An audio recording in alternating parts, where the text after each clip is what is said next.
उदाहरण दिलं असेल तर त्याची मांडणी कशी करायची? इथे दशांश चिन्ह आहे का? नाही. हा 7 जसं तसा लिहिला. इथे दशांश चिन्ह आहे बघा.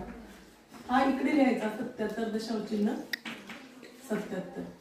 आता इकडे दशांश चिन्ह 3 संख्येनंतर आहे, मग ती कुठून लिहायची? इकडून लिहायची. मात्र संख्या एका खाली एकच आली पाहिजे तरच तुमचं उत्तर बरोबर येईल, नाहीतर अन्यथा तुमचं गणित चुकेल. आता इकडे बघा 4 घरानंतर दशांश चिन्ह आहे, मग इकडून 7777 दशांश चिन्ह 7777. आता बेरीज करूया आपण याची.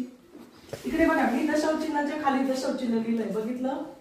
आता 7शी 7, 7 दुणे 14शी 4 हातच्याला 1, 7 दुणे 14, 7 त्रिक 21 आणि 1, 22शी 2 हातच्याला 2, 7 एके 7, 7 2 14, 7 त्रिक 21, 21 आणि 2 23, 23शी 3 हातच्याला 2, 7 एके 7, 7 दुणे 14, 7 त्रिक 21, 7 चौक 28, 28 आणि 2 30, 30शी 0 हातच्याला 3, 7 त्रिक 21, 21 आणि 3 बोला पटकन, 21 आणि 3 24, 24शी 4 हातच्याला 2, 7 दुणे 14 आणि 2 16, 16शी 6 हातच्याला 1, 7 आणि 1 8. दशांश चिन्हाच्या खालीच दशांश चिन्ह द्यायचं.